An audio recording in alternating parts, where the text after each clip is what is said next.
New APT report shows just how cost-effective physical therapy really is. I really like the article that was selected to contribute to the cancer rehab section. But here's the but. I'm disappointed that was the only article that was used to kind of establish a number value for cancer rehab. Because there is so much more that we bring to the table. Is there a condition that's more financially taxable, like taxing? That's what I'm saying. That's what I'm saying. Like, you compare the $40,000 of, carpal tunnel syndrome. Right. I know for a fact that cancer rehab is worth so much more. And so it left me wanting a lot. Right. How am I going to use this? Right. So this really wasn't for the public. This wasn't for clinicians. Love the PT Pinecast? Yes. Support the show by telling a friend or by leaving a review on iTunes or Google Play. All right, now we got to record the intro. You ready to record the intro? All right, today we're going to dig into this, which is APTA Magazine. Ladies, hold up your magazines. There it is. Everybody has their magazine. There it is. We're going to dig into two of the big articles. One is the cover article, The Economic Value of Physical Therapy in the U.S. We'll dig into what the numbers. Elise is particularly pissed about one of them. We'll figure out why. She's nodding.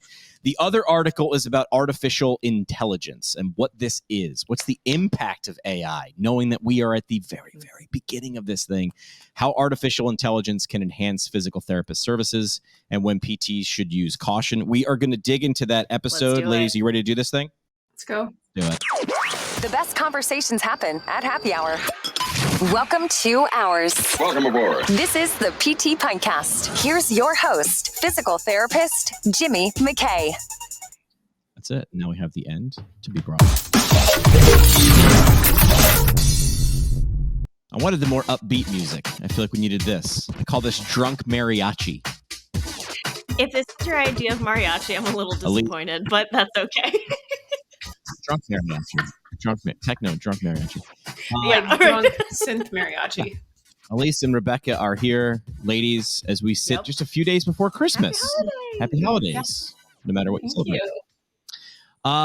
We got excited. I forget how this topic came up. I was texting with Rebecca about the new APTA Magazine, which comes out. There it is. Oh, look at that. All three of us understood the assignment. Watch this. I understood the assignment like even better because I was like, bam, Nice. Let's bring it up on screen. Very So nice. you can throw it up there. But first, I want to talk about pop trends. Have you done this yet? Have you made your own? I have not. What? Have you not seen this going around on the interwebs? No. Oh, so you know what a Funko Pop? Yeah. You guys are around kids, right?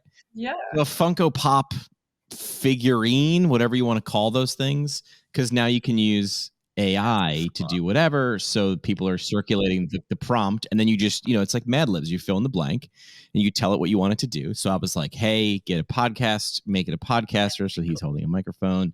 I sort of described my outfit, what I looked like, and then there's my own little Funko Pop thing. I mean, but your brand is like really brown in that. Yeah, I don't know why. I think maybe I didn't specify. I do like how, did you notice here, like down in the left, my little guy has a mustache, but nowhere else, like a creepy mustache. Yeah. It's like a nice 70s stash. So I figured that was a cool thing to bring up. Let's talk about the AI article first, the artificial intelligence article first. So in APTA Magazine, which just came out, good, in my opinion, good article, highlighted a lot, and it's called "What's the Impact of AI on Physical Therapy?" It's not just Funko Pop artists' renditions of ourselves. It's got to be something else. So I was lucky enough to also talk to Drew Contreras, APTA's Vice President of Clinical Integration and Innovation, which is a long job title, but very interesting. And Drew had some interesting takes on this. So you guys are in varying aspects and corners of the profession. When you read this article, what came to mind? Because unless you've been living under a rock, AI is doing some weird stuff. I made this thing and it's on the screen in like 42 seconds. It's a little wild to actually think about it. So when you read what's the impact on AI in physical therapy, like where are you guys with wrapping I am barely beginning to wrap my head around AI.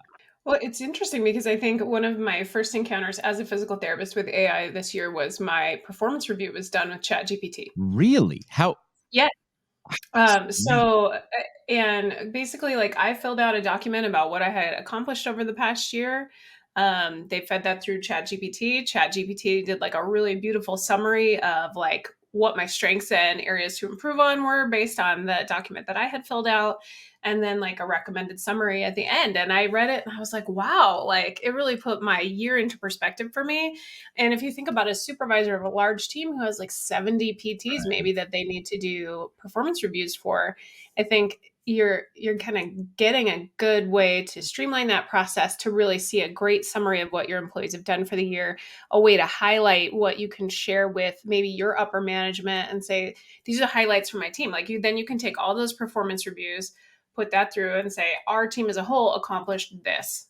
And there you go.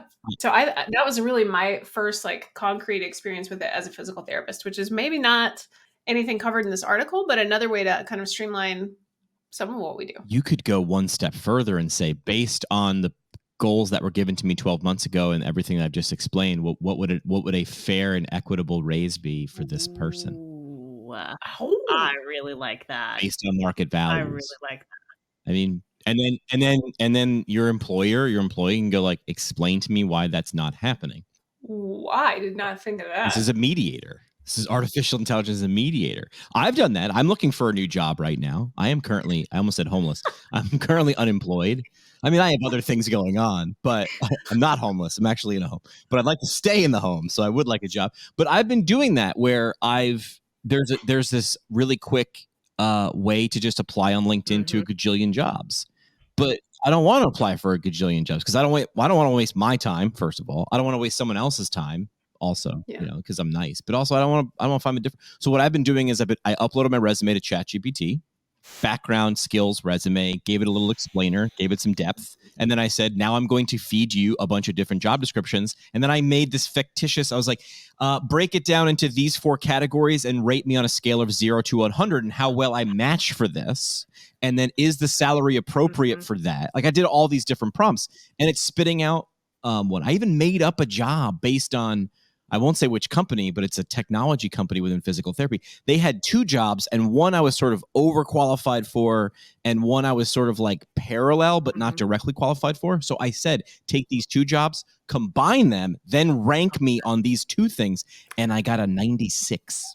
And then I just copied and pasted that explanation and sent it to the employer.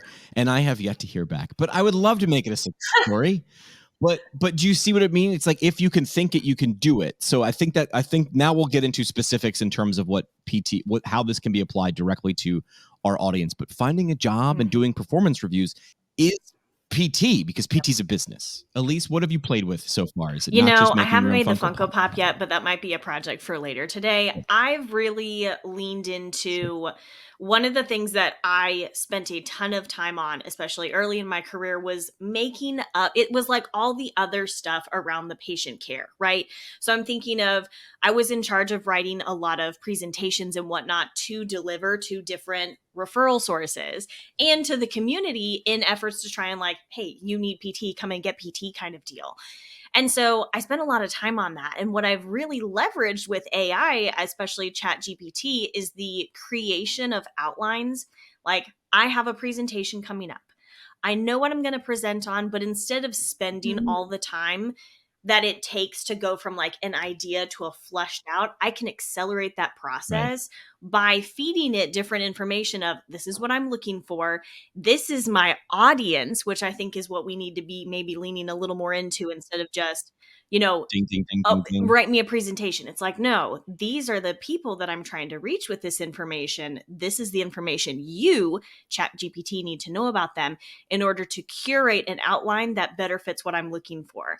And so I kind of have shortened or shrunk those kind of first 3 to 5 steps into ChatGPT doing it for me. And then I take it and I run from there and I curate that presentation. And so that's been a big part of what I do, both as a patient-facing information source, but also as I'm educating other physical therapists. And that's been a big part of what I use with AI. Here's how I explained what you just did in a diagram. You have a bell curve, right? So going from idea on the left to finished product on the right. in the beginning, it's fun. It's like Yes. ideation and where's this going to go? And what, I could do it in the flavor of Dr. Seuss with these colors and these sounds. And in the middle is like the busy work. It's terribly important. As you can see, it goes higher. It's really important and really hard. And at the end, you get to do the thing, but you get to hire artificial intelligence to help you do as much or as little of that middle of the bell curve stuff as you want. And you're the boss of it, right? You're not just giving it and saying, do it. You're going to be there along the way, but that's a brilliant, I have to give a CSM presentation and I've been using the crap out of it. Sounding board. Okay. Based on my audience. And it's redirected me where a couple times I could have gone off the rails and been like, oh, that wouldn't have landed so well. And so Rebecca, what about you? How have you played with it? Not yet designing your own Funko Pop. Well, I mean, one thing that I was looking at the other day was I asked ChatGPT why physical therapists should not be in the emergency department. Ooh, you played the anti-role. I like that. Yeah. And so it gave me this lovely summary of like all of these reasons why a physical therapist should not practice in the emergency department. And then now I'm taking that and I'm looking at what are these reasons? Why are those reasons, those perceptions there? And some of them are valid. Like one of them is, they're not medical physicians who cannot like stabilize a like cardiac arrest emergency, it's something like that, like clearly outside of our scope. Like, and it says that, like it says the scope of physical therapists does not include these things, which are common presentations to the emergency department. But then there are other things that are like really easily addressable. And they're like myths that I can debunk. And they weren't necessarily things that I had thought about that would be common, because there are common things in the literature, but these are like common things that are from everywhere. And so it was really interesting to kind of take it and play with that a little bit and see how can I take this to help figure out what my audience doesn't know, what my audience needs to know, and how can I kind of change the trajectory of that conversation. Yeah, but I mean, what a quick way to remove the bullets from your opposition's gun. Like I call it like 8-miling, like when Eminem like said all the things that the guy was going to say about him in the rap battle. It's like, yeah. No, I saw that and I answered that question. Yeah. And I think too, I was thinking also when I read this article about how it talks about how AI can help patients at home with exercises and things like that. And I thought about all of my patients who don't have access to physical therapy. And I thought, well, if you can't afford physical therapy, access physical therapy, can we use AI to help you fill that gap? And until we really have patient-centered care and not payer-centered care, I think we need to leverage all the technologies, tools, and things that are making care accessible for our patients so that physical therapy isn't such a luxury. Yeah. All right. So let's get back into this article and just highlight a few things. So number one was the prediction of care or the prediction of outcomes that jumped out at me. I made notes, which will shock all of my professors. I didn't take notes in PT school. I cannot do two things at once. If you want me to listen, I can listen. If you want me to take notes, I'm taking notes, but I'm not doing both. But I actually took notes in this. And that was kind of cool to me, which is you could feed it data from your patients and learn about you and where you might think, I am so great at this. And then the data will be like, in fact, you are in fact not great at this. You are actually, mediocre. And then you can improve. But really, it was the prediction of care or prediction of outcomes based on, I mean, that's why we study history, is to predict the future. So that was kind of cool to wrap my head around. I really enjoyed that. And, I feel like PT has already tried to do that. And we do that to some extent. I remember in school, we learned these, my God, we called them the back boxes, and that is not at all what they're called. But you learn these characteristics of like, this most accurately or commonly is indicative of this type of back pain, whereas this presentation is most characteristic of this back pain.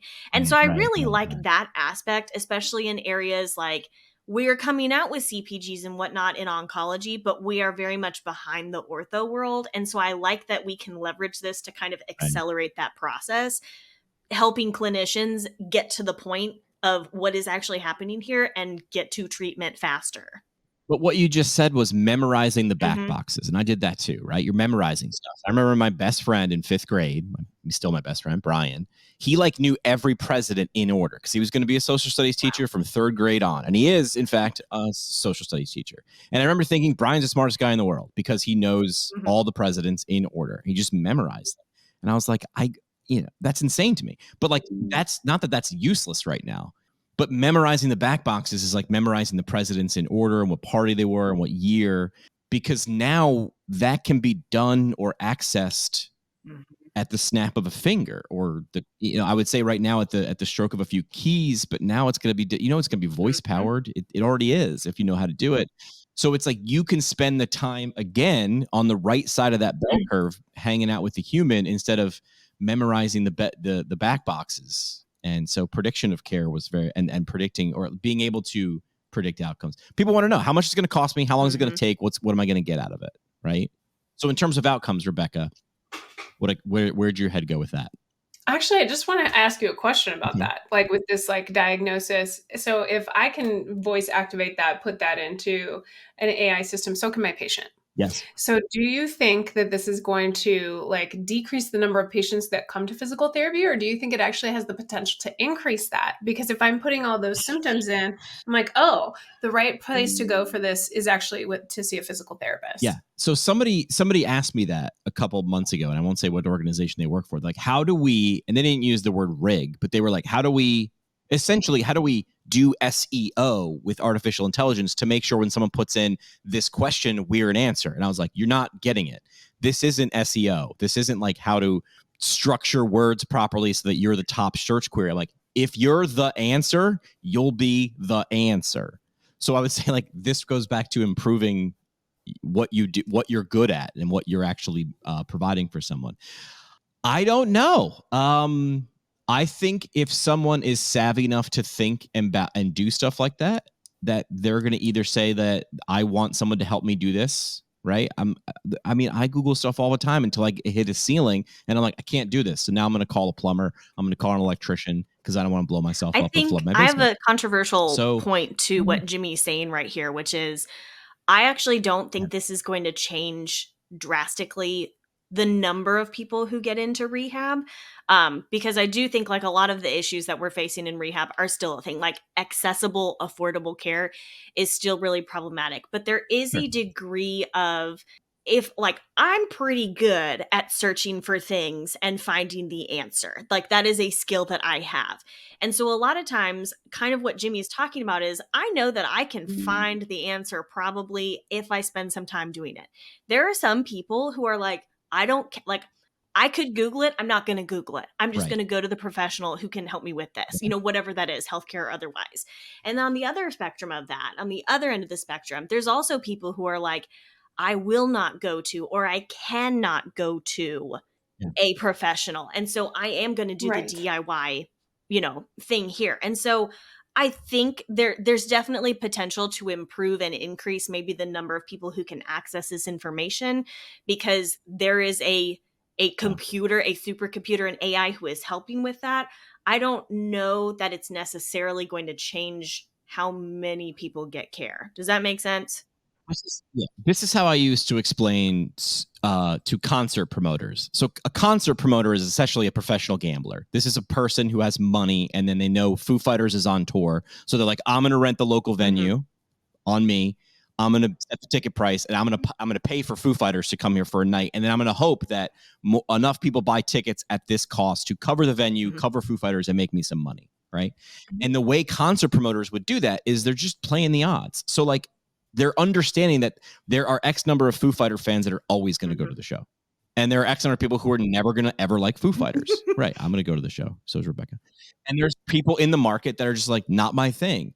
And they realize that they're not competing for the nevers or the alwayses. They're looking at the middle, the jump balls, the people in the middle of the bell curve. And things that I know about bell curves is that middle part is the biggest. And that's the one I want to be talking about. So yeah, I think it won't hurt. And also it doesn't even matter if we do think it'll hurt. It's going to come anyway. So we're going to learn it and embrace it. Two things that I want to wrap our heads around too, and this goes along with advocacy, right? So with Drew Contreras, our conversation, I think I used the analogy of burning the candle at both ends in a good way. Let's burn the problem down from both ends. Number one, I'm glad that there are people that go to Washington, D.C. and have meetings, and they're lobbyists or government people. I don't know what they actually do. They know what they do. I'm glad they do it. I don't want to do it. But I'll gladly give my money to the PAC and you go do it. Because again, I'm not like the person's not going to Google that. I'm not going to write the letter. I'm just not. Because you do it. But I'm glad they're doing that. So that's burning the candle at one end. In terms of documentation, like, just absolute, administrative burden. And then reimbursement costs. Keep advocating, but while we're at it, we know that we likely, and this is through AI, we over-document as a profession. We think we keep complaining about how stringent the rules are, when actually we do more than is required. So that's actually on us. You're not doing it right. You're doing too much. And you're not potentially, but some of the research has shown that you are leaving money on the table because you've done things and have not billed for them. So these two things I wanted to lump together, which is documentation will be made much easier. There's already companies that you put a microphone on, like a police body cam, and it records the conversation between you and patients, and it will get you to 95% of your note. That's relieving administrative burden, right? Just what's needed. And the other thing is, you did all these things. Did you bill for the things properly? Like, this is great because you won't have to be nervous about overbilling and potentially getting an audit. Like, ugh. So what do we do as an altruistic profession? We underbill and overdocument. This is saying do both appropriately, and then everybody wins. So that thing, to me, I started to go, oh yeah, no, this isn't futuristic. This is here. So those two things make your job easier and help you get paid more for doing the thing you're already doing. Win-win in my brain. Thoughts, ladies? In the ED, we need more time, specifically. And so if you have something that could streamline your documentation and you could tailor it to the right audience, because sometimes my audience is an outpatient PT, like I'm sending this patient to you. Sometimes I need to be justifying a piece of equipment. I need to be justifying an acute rehab admission from the ED.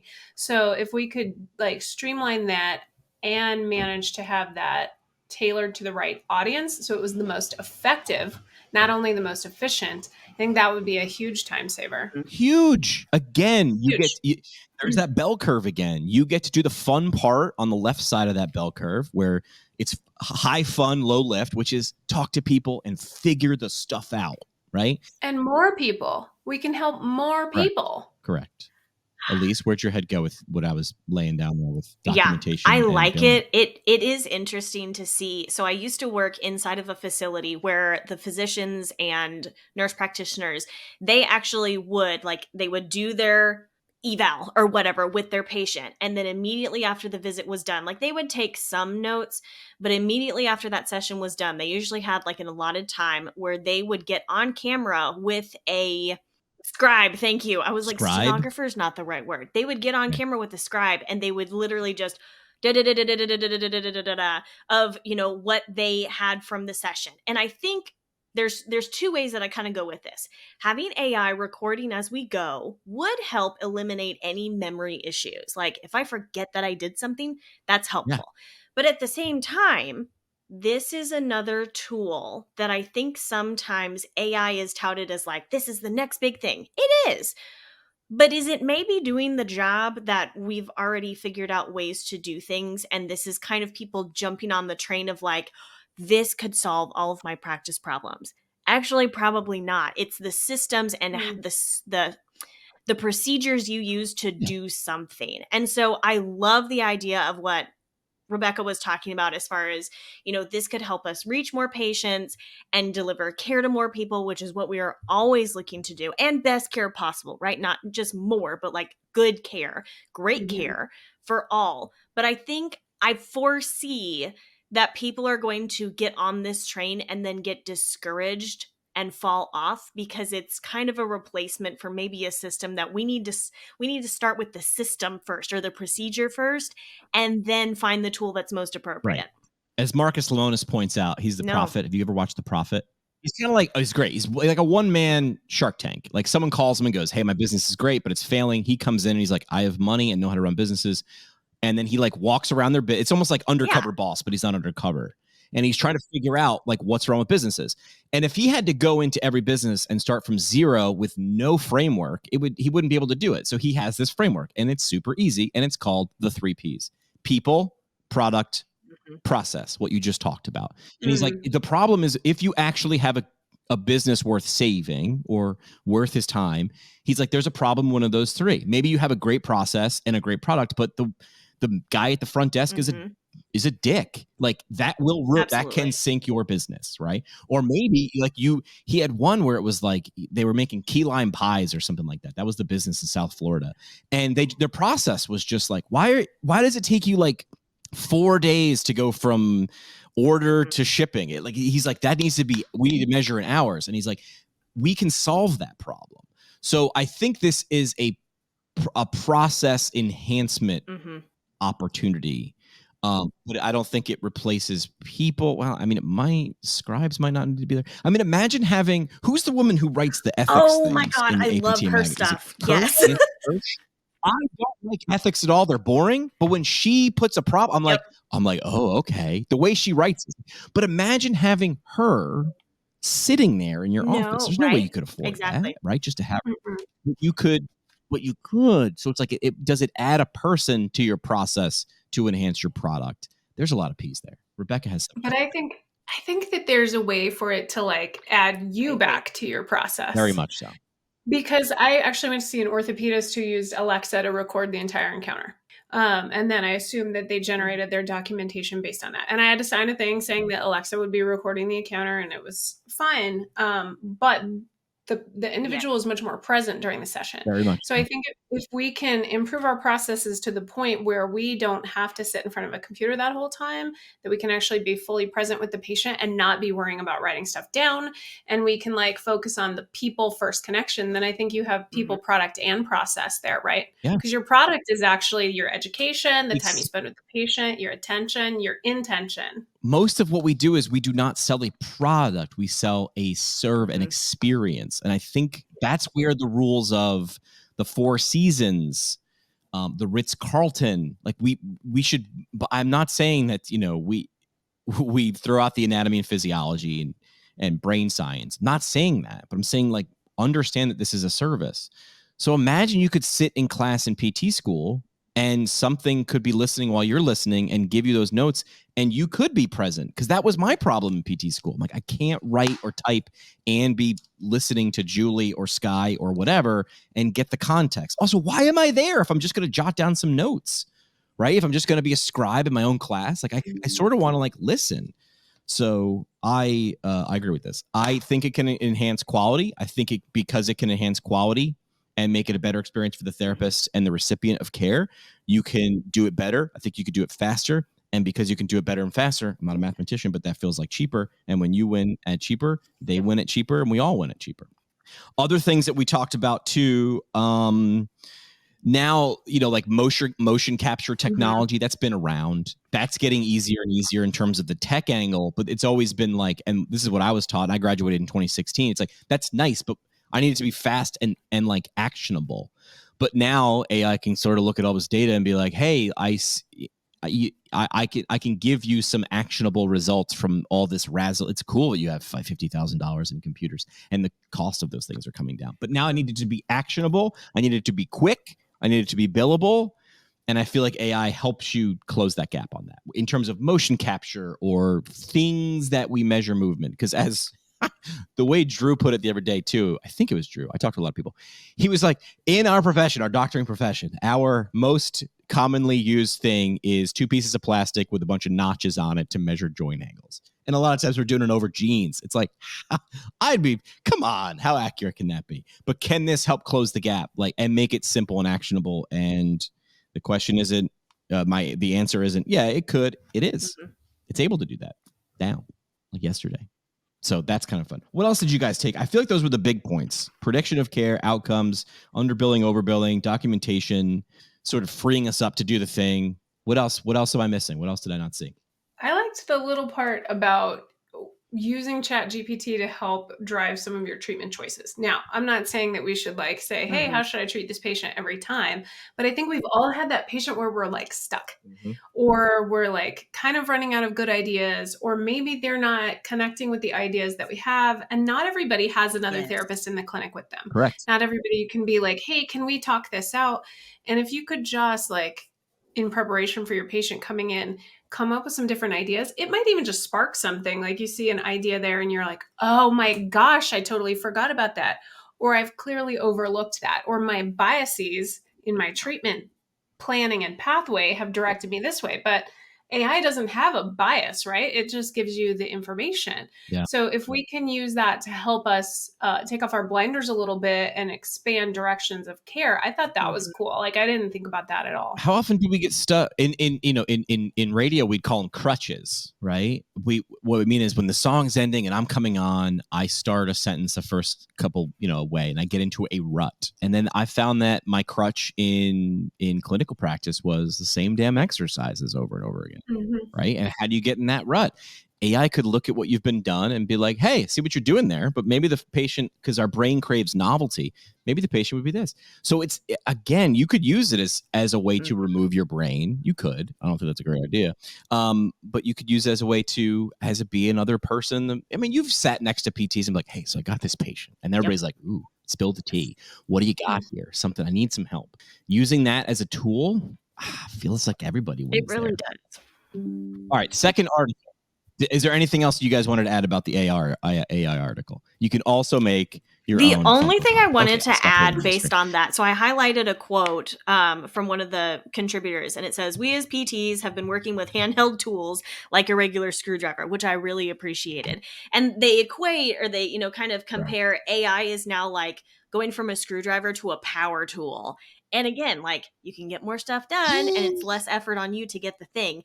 But what I really love is there are certain precautions. So this is the quote continuing. There are certain precautions we need to take, like making sure we are wearing the figurative safety goggles, but it is going to make our jobs easier. So yes, AI is definitely here, first of all, period.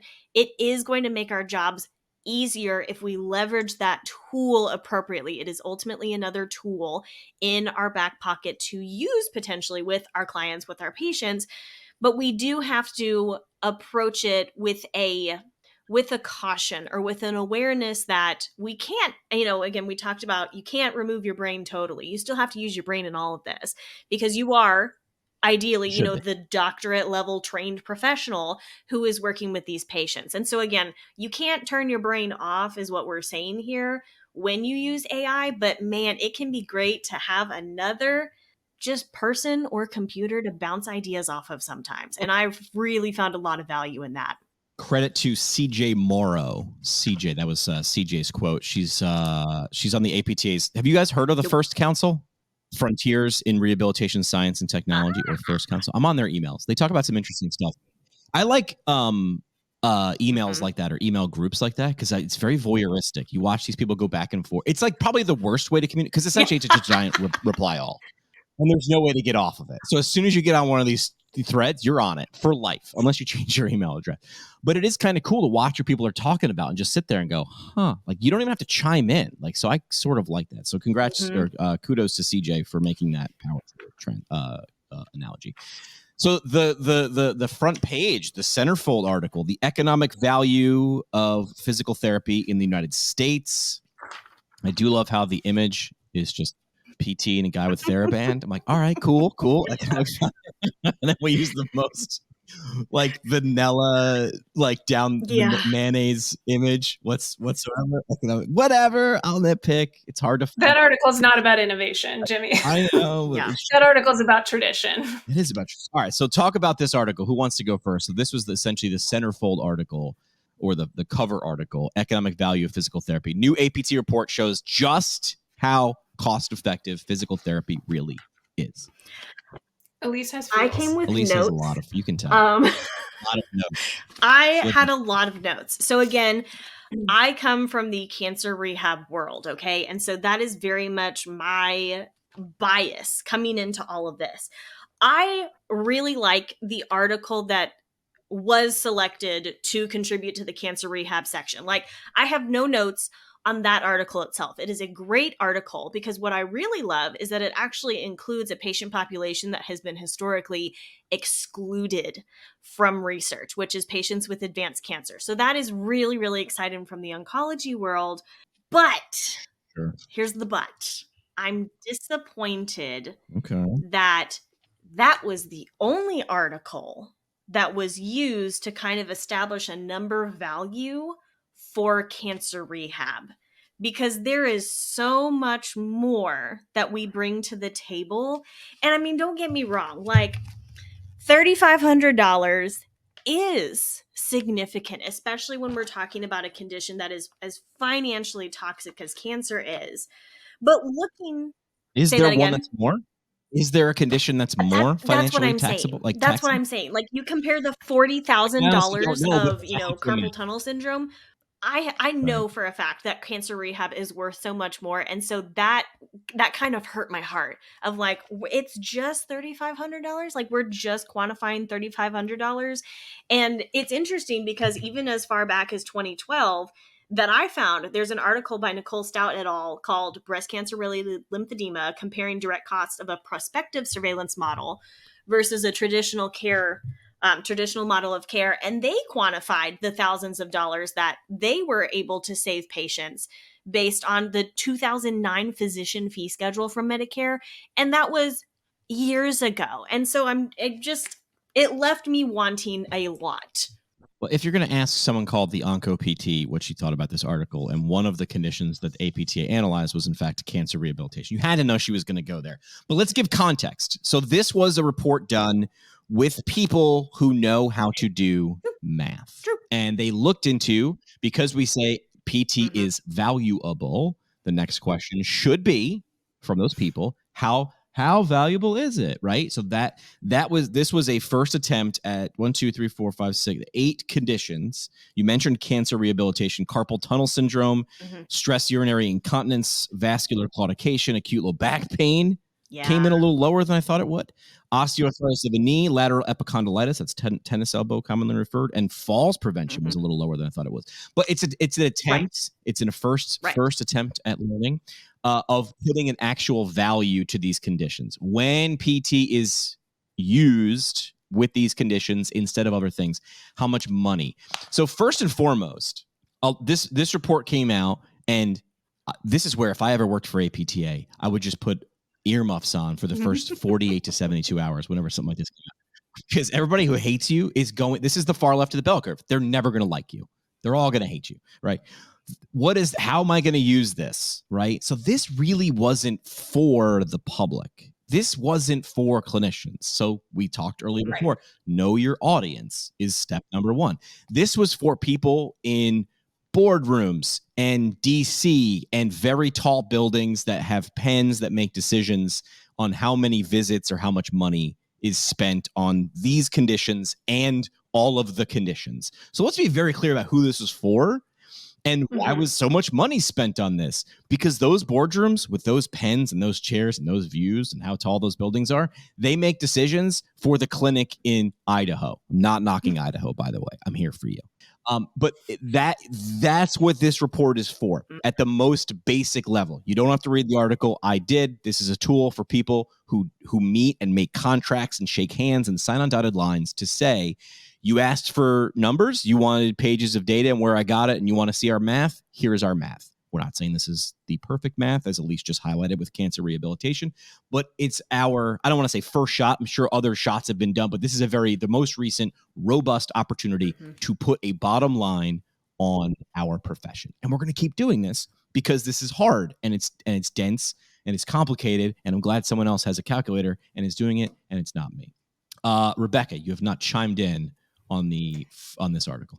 I think if you've ever heard me talk about anything, you have heard me say that we live in a very payer-centered care system, which keeps us from providing patient-centered care. And I think as physical therapists, the altruistic, like spongy love marshmallows that we are, we're always like, of course, what we do is valuable. We change people's lives. I mean, you hear me all the time saying that I think we make hope visible, we make hope tangible, we give people their lives back. And you can't attach a dollar amount to that. But if I call my insurance company, Cigna, and I'm like, hey, like, I really need some physical therapy because I miss running, like, they don't care. They do not care. So this, I think, was very savvy of the APTA to be like, hey, like, if payment is such an issue, we need to take the literature, the research that we have, because they don't care about the research either. They care about the money. They care about the bottom line. And the other thing that I talk about all the time is upstream care, that we need to provide upstream care. And it's very hard to prove that something you did made sure something else didn't happen. And this is a way to do that. It's a way that shows that we did this, so we didn't have to pay that. And I think if we continue to speak this language and get this in front of more people, it's going to be way better for us. And if we can also share that with patients, like, of course, we give people their lives back. We show them value. But if we can show them value and then give them the magic, I think it's going to put us in a good position. I thought Justin Elliott, APTA Vice President for Government Affairs, he had a quote in this one, and he should have a good quote in this one because this is sort of his jam. And he did it on 3 different Zoom levels, which is national, state, and local. So even if you take nothing away from this conversation except what I'm about to say from Justin, understand that this is valuable at national, state, and local levels. And here's how he said it. It was that I think for APTA, it'll be critical for us to use this in our national advocacy efforts on Capitol Hill and with federal agencies. That's the widest Zoom we can possibly go. At the state level, he hopes APTA chapters will use this report as they work to convince legislators to enact policies to expand access. This is why APTA has a headquarters in Alexandria. It's very close to DC. You can see it, but also state chapters, right? All those state chapters. And at a local level, he pictures the report and corresponding resources supporting practices when communicating with commercial payers. Because you do, because you sign a contract. So if you get into, and that is a negotiation, and I know you might feel icky about negotiating. I thought they just gave me a contract and I just had to sign it. That's not how it works. Doesn't have to work that way. So the zoom out national, the zoom in medium state, and then the zoom in local. That's what this is ammo. They just put something in your super soaker to use. I don't want to use a gun analogy, but super soaker's good. Can I ask a question? Yes. It's like a pot stirring question. Okay. Ooh. Does any other healthcare professional have to have a report like this justifying why they add value? I think they do. I think they already do. I think so. This is my. Do they? I think so. I think they do. Like my doctor doesn't have any graphics in their thing about how, like, if I come and get my. Here's why they won the narrative conversation. So they won the narrative conversation. Likely they won the narrative conversation because they won that report 20 years ago. I don't know. I'm guessing yes. There's no way we invented. There's no way we're the first There's just no way. That's where I would put my money anyway. There's no way we thought of this first. And we're the only ones. No, I don't mean we thought of it first. I mean, why do we have to have it? Yeah, it sucks. Why are we the people that are continually having to justify ourselves? Because what we do is largely it's very difficult to tangibilize. That's not a word, but AI will. I like it. It's hard to tangibilize, right? And you don't know you need it until, I need it yesterday when I cannot climb the stairs.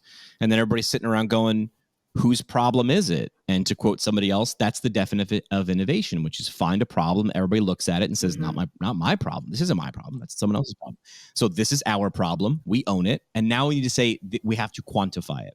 Not qualify is when you do subjective, right? Quantify it. I like subjective, objective. It's easier for me to remember.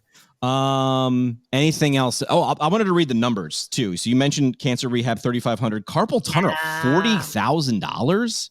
And that's insane. And if you listen to Kate McGee and 1HP, like they're the esport PTs, and so obviously esport PTs, right? Video gamers, they're like, it's probably actually not carpal tunnel. Like most of the time, they're like, I know you think it's carpal tunnel. So like that in and of itself could be like, so first of all. Because how many times and this is from them, this is what they share a lot is people have surgery for carpal tunnel. And then 3 months later, they're like, it's still back. And they're like, it's because it wasn't carpal tunnel. That's the problem. So I could see carpal tunnel, but I was dumbfounded because that was the largest one on here. Stress urinary incontinence, 10,000. Vascular claudication, 24,000. Acute low back pain, I'm still stymied that it's $4,100. I thought that would, but that's also we also know that back pain affects the most people or a vast amount of people.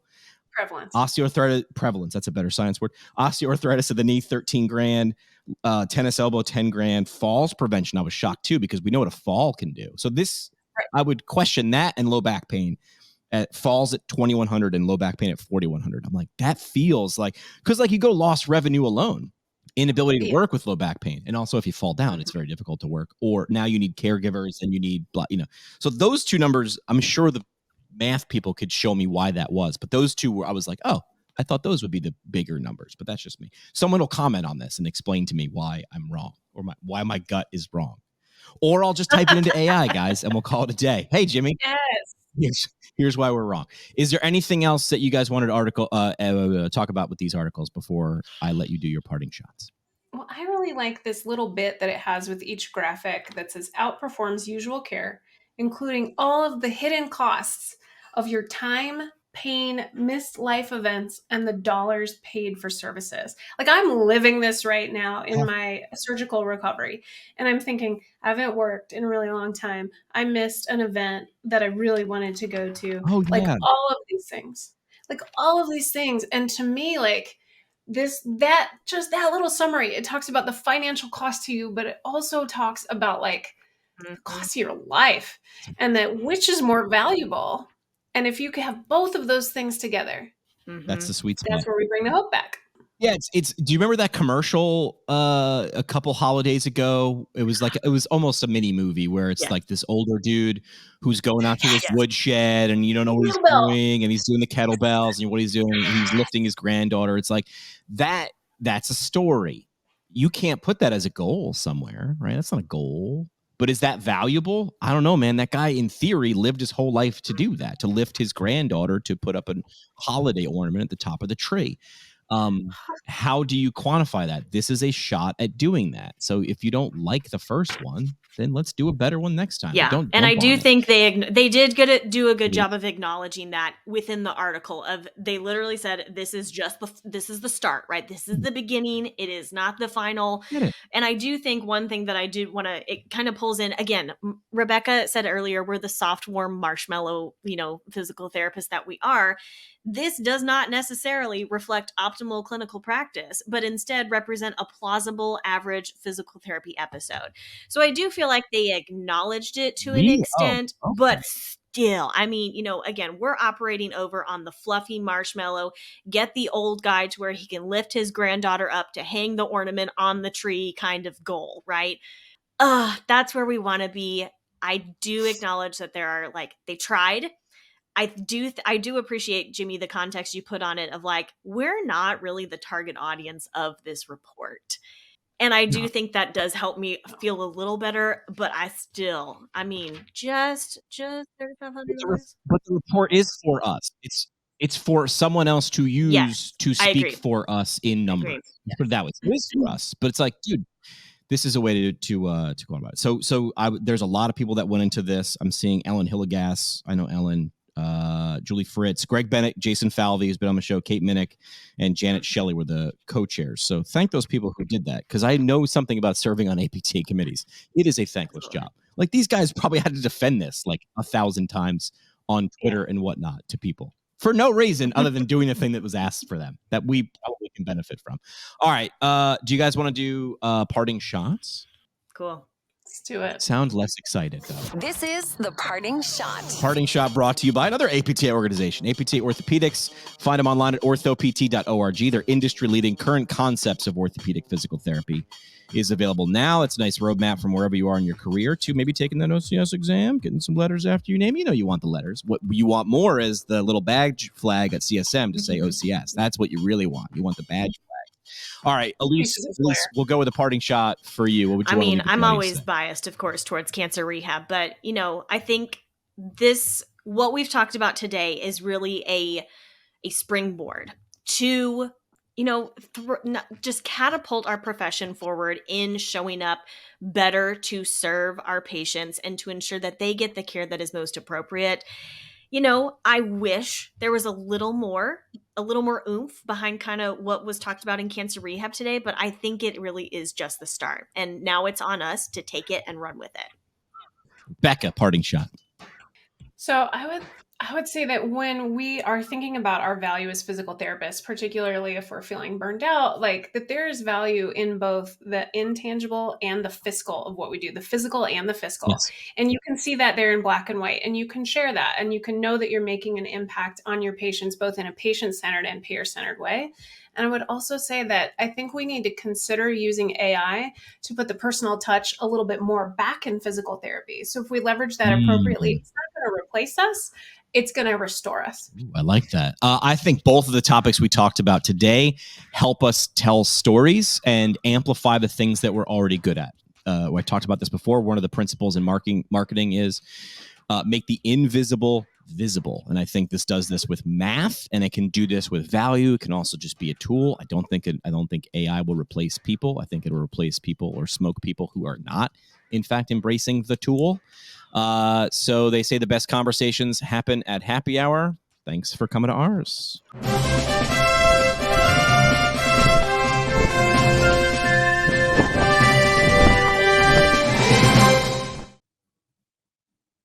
Like what you hear? Tell a friend or leave a review on iTunes or Google Play. The show today is brought to you by the Brooks Institute of Higher Learning, an innovator in providing advanced post-professional education. The Brooks IHL offers 7 on-site PT residencies, including orthopedics, women's health, geriatrics, pediatrics, sports, and neurology, as well as a neurologic OT fellowship, a competitive OMPT fellowship, and a speech therapy clinical fellowship. Therapists that complete a residency or fellowship through the Brooks IHL will markedly advance their knowledge and skills in a specialty area of practice. Learn more about how a residency or fellowship can help you advance your professional development at brooksihl.org. Our home on the internet. PTPintcast.com. Created by Build PT. Build PT provides marketing services specifically for private practice PTs. From website development and hosting, providing content marketing solutions for PT clinics across the country. See what Build PT can do for you today at buildpt.com. The PT Pintcast is a product of PT Pintcast LLC. It is hosted and produced by PT Pintcast CEO Jim McKay and CBO Sky Donovan from Marymount University. We talk PT, drink beer, and record it. This has been another pour from the PT Pintcast. The PT Pintcast is intended for educational purposes only. No clinical decision-making should be based solely on one source. While care is taken to ensure accuracy, factual errors can be present. More on the show at ptpintcast.com.